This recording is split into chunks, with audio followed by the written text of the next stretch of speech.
You know, people can treat you any way they want to. You are responsible for your reaction. You are responsible for how you feel. Nobody can force you to make you feel this way or make you react this way. You're responsible for that.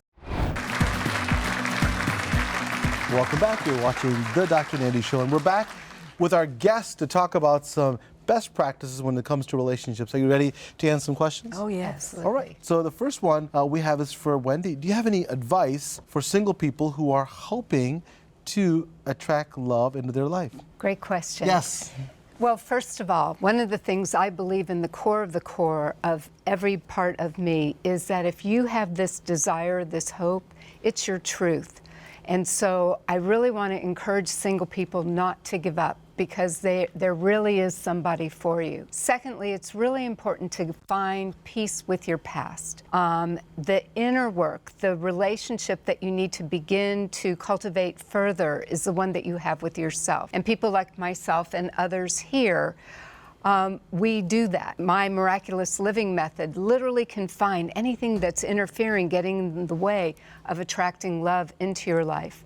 And third, I really encourage you to go out, have fun, and really enjoy yourself, enjoy life. And the other thing is to really cultivate learning how to be open to receive, to allow and welcome love back into your life. That's amazing. And I think one of the keys that lots of people don't understand is that the first relationship, and I talked about this in the beginning of the show, is really about yourself. And once you're able to understand yourself better and be at peace and love yourself, I think everything else follows. Second question, Dr. Kim. All right. So what state of mind should a person feel before they decide to get married? I think it's very important that you're honest with yourself.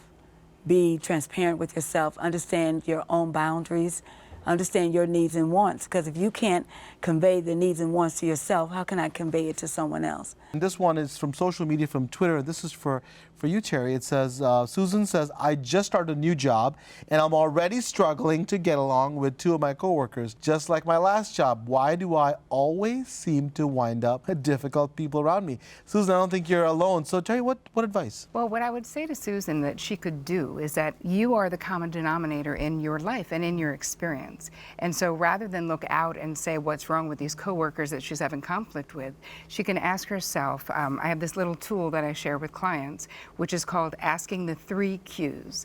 So the first question of the 3 questions is, who do these people remind me of? The second question is, where have I felt like this before?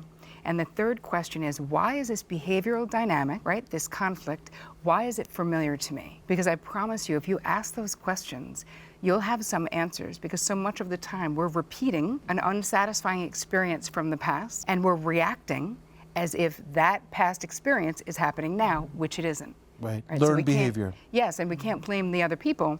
Again, just like you've been saying this whole time, we need to look in and say, why am I responding this way? How did I get in this conflict again? So I say, Susan, look in. Exactly. And as I tell my kids, you know, people can treat you any way they want to. You are responsible for your reaction. You are responsible for how you feel. Nobody can force you to make you feel this way or make you react this way. You're responsible for that. So I put that back on them at a very young age, because they need to learn that. Hi everyone, I'm Dr. Partha Nandi, and if you enjoyed that video, you're going to love the next one. It's full of incredible information to help you start your health hero journey.